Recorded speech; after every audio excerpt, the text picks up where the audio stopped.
Hello mọi người, mình đang trên đường đi ra xe buýt để đi Sydney. Và nhìn ở ngoài trời là âm 1 độ ở Canberra, kiểu siêu lạnh. Nhưng mà có một số cây vẫn đang còn lá vàng. See ya! Mình xuống coach ngay cạnh nhà ga trung tâm Central Station. Cũng có thể không liên quan cho lắm, nhưng mà cái mái vòm này làm mình nhớ tới King Cross Station ở London. Cũng khá là giống ha. Từ Central Station thì mình lại đi bộ thẳng tới Hyde Park, là một công viên ngay trung tâm Sydney. Khác với không khí lạnh lẽo ở Canberra lúc sáng thì thời tiết ở Sydney trong những ngày mình tới chơi thì rất là ấm áp, tràn đầy ánh nắng. Lúc mình xuống xe buýt thì mình rất chỉ là excited, nên là mình không về khách sạn gửi đồ mà đi thẳng đi chơi. Còn bây giờ thì mình sẽ phải vác cái ba lô của mình đi khắp mọi nơi. Kế hoạch của ngày hôm nay mình sẽ dẫn mọi người đi nhà thờ St. Mary và bảo tàng nghệ thuật bang New South Wales. Phía trước mặt mọi người là đài phun nước Archibald Memorial ở Hyde Park, với background là nhà thờ St. Mary. Từ Canberra đi Sydney thì chỉ mất tầm khoảng 3 tiếng rưỡi đi xe buýt đường dài thôi. Nhưng mà đây là lần đầu tiên mình đi Sydney kể từ khi mình chuyển tới Canberra. Một phần là mình cũng đã đi Sydney rất là nhiều lần về trước rồi, và lần này chủ yếu là mình đi để xem lễ hội ánh sáng Vivid Sydney. Cũng là trong thời gian có lễ hội nên là đợt nghỉ cuối tuần long weekend lần này thì mọi người tập trung ở Sydney rất là đông luôn.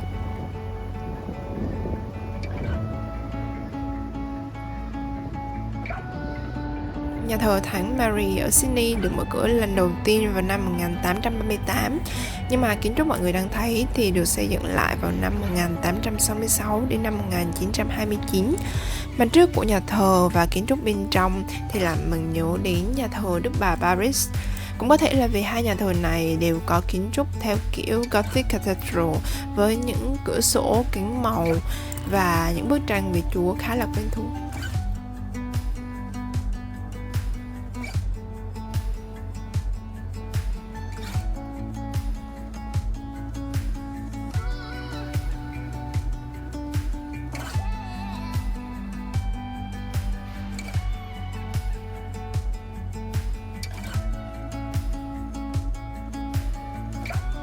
Từ nhà thờ St. Mary thì mình lại tiếp tục đi bộ đến bảo tàng The Art Gallery of New South Wales.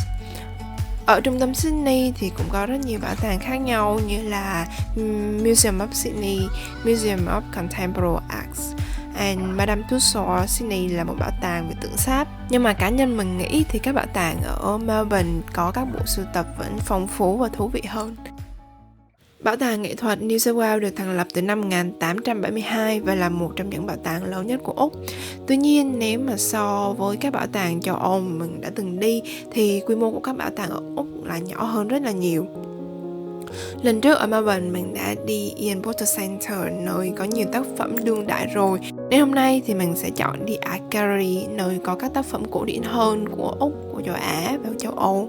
Về mặt kiến trúc thì nếu các bạn đã xem tập vlog của mình ở Melbourne sẽ nhận ra kiến trúc cổng vào của Art Gallery of New South Wales cũng mang phong cách cổ trụ Hy Lạp. Phía bên trong có hai phòng tranh trưng bày các tác phẩm châu Âu từ thế kỷ 15. Bức tường trong những phòng tranh này được sơn màu đỏ để làm nổi bật những bức tranh lên.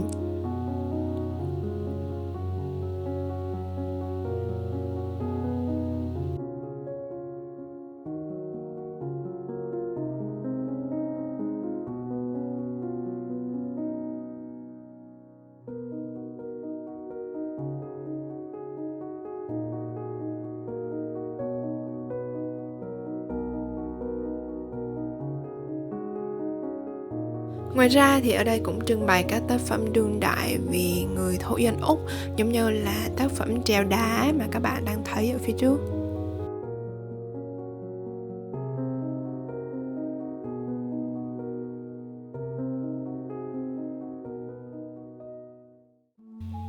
Buổi chiều thì mình đi về khách sạn gửi đồ, sau đó đi ăn tối gần Haymarket, rồi mình sẽ dẫn mọi người đi xem lễ hội ánh sáng Vivid Sydney.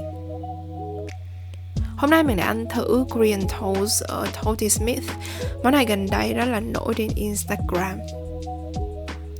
Ăn xong rồi thì mình đi mua trà sữa để tiếp thêm năng lượng để có thể đi bộ hết cầu cảng Sydney.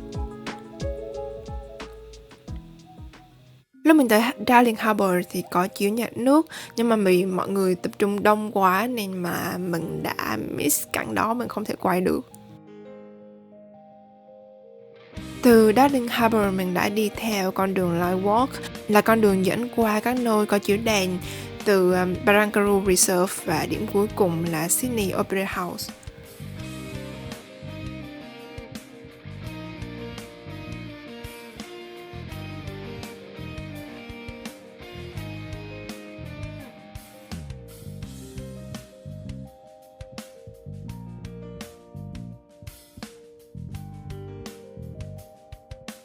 Mọi người hãy đi cùng mình nha. Let's go!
Hơi tiếc một chút là những ngày mình đến Sydney thì không có drone show.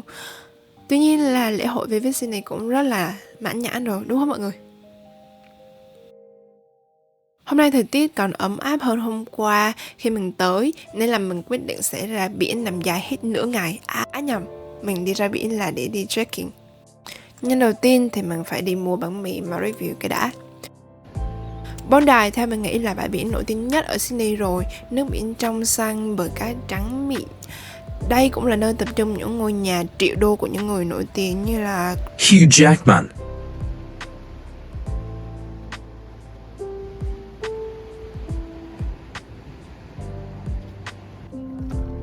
hôm nay cũng có rất nhiều người đi biển chơi giống như mình.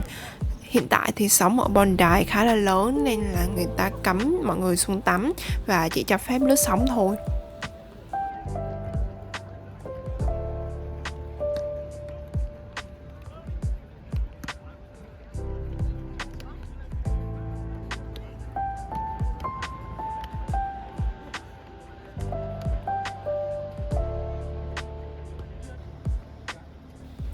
Vì bãi biển Bondi đông đúc quá mà mình thì không thích những nơi đông đúc, nên là mình quyết định sẽ đi bộ về phía biển Bronte. Lúc đầu thì mình đã plan là đi xa hơn, nhưng mà vì ngày hôm qua mình đã đi bộ hơn 40.000 bước rồi nên bây giờ thấy oải quá. Mình quyết định là sẽ take it easy, chọn chỗ nào vắng hơn một chút và ngồi thư giãn đến hết ngày.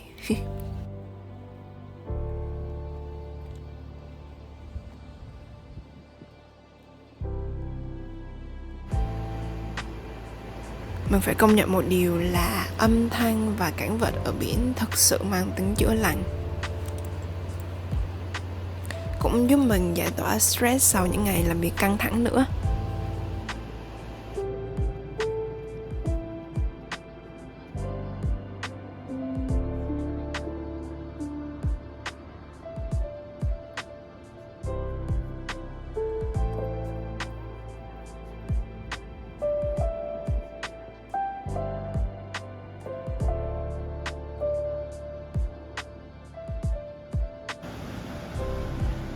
Mình vừa ngồi đây ngắm biển vừa ăn snack mình mang theo, và hơi naughty một chút là mình cảm thấy rất là buồn cười khi thấy mọi người ngã khi lướt sóng. Nhưng mà đúng là không còn gì thư giãn hơn.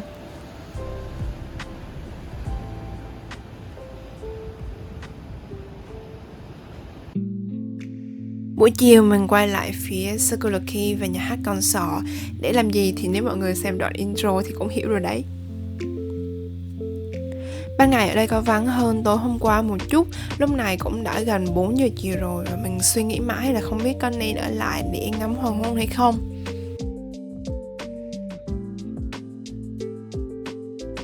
Nhưng rồi mình lười và cũng thấy đông người quá, không tìm được chỗ ngồi nào xuất sắc, nên là mình quyết định đi về rồi đi ăn với bạn. Hẹn mọi người lần sau khi mình đến Sydney thì nhất định sẽ quay cảnh hoàng hôn ở cầu cảng Sydney nhé.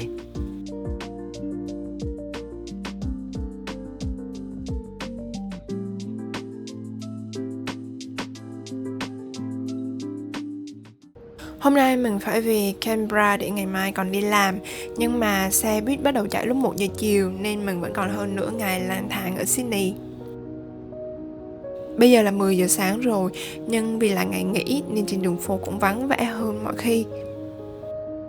Mình lại đi bộ ra Hyde Park và tới Anzac Memorial, cũng là nơi tưởng niệm chiến tranh ở Sydney.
Bên trong Anzac Memorial thì có một bức tượng tượng trưng cho sự hy sinh của những người lính Úc khi tham gia chiến tranh thế giới thứ nhất.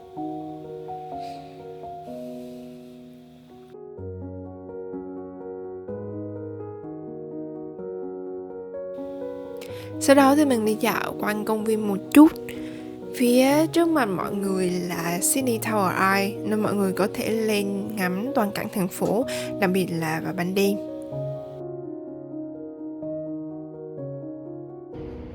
Mình đi qua Town Hall, kiểu như tòa thị trấn thành phố, đúng lúc đồng hồ đổ chuông vào lúc 11 giờ trưa.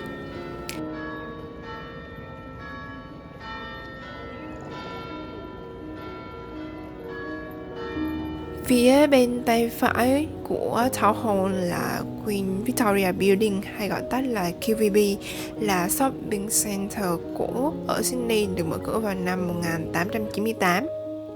Phía trước QVB có tượng nữ hoàng trong trang phục hoàng gia, mang áo choàng và vương miện.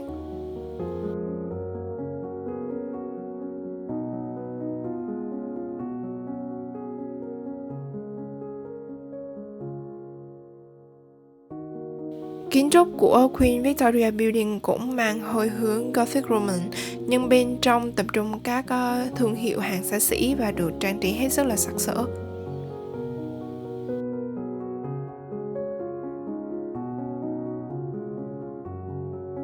Ở bên trong QVB cũng có một cái đồng hồ signature giống như là Melbourne Central, nhưng đồng hồ này thì thiết kế khá là cổ hơn.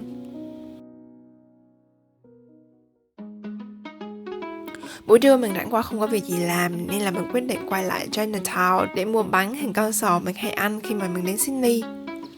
Ngày xưa thì bánh này có hình con sò, nhưng mà bây giờ người ta đã dùng khuôn hình hạt dẻ rồi.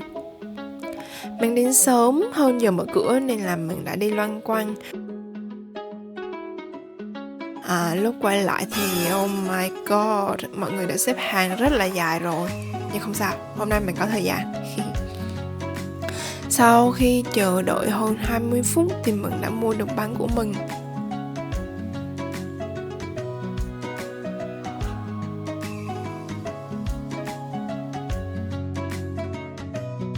Tán tan. Khi mà mua bán xong thì cũng là lúc mình phải đi ra ga về Canberra. 3 ngày ở Sydney thì mình đã đi quá trời đi luôn. Lúc về thì mình thấy có một hàng dài kẹt xe vì mọi người quay trở lại Sydney chuẩn bị cho ngày làm việc tiếp theo. Vlog của mình đến đây là hết rồi. Hẹn gặp lại mọi người và hẹn gặp lại Sydney vào một ngày không xa. Lần tới có khi mình sẽ đi làm food tour lấn sân review đồ ăn không biết chừng. Đừng quên nhấn like, share and subscribe để ủng hộ mình. Bye!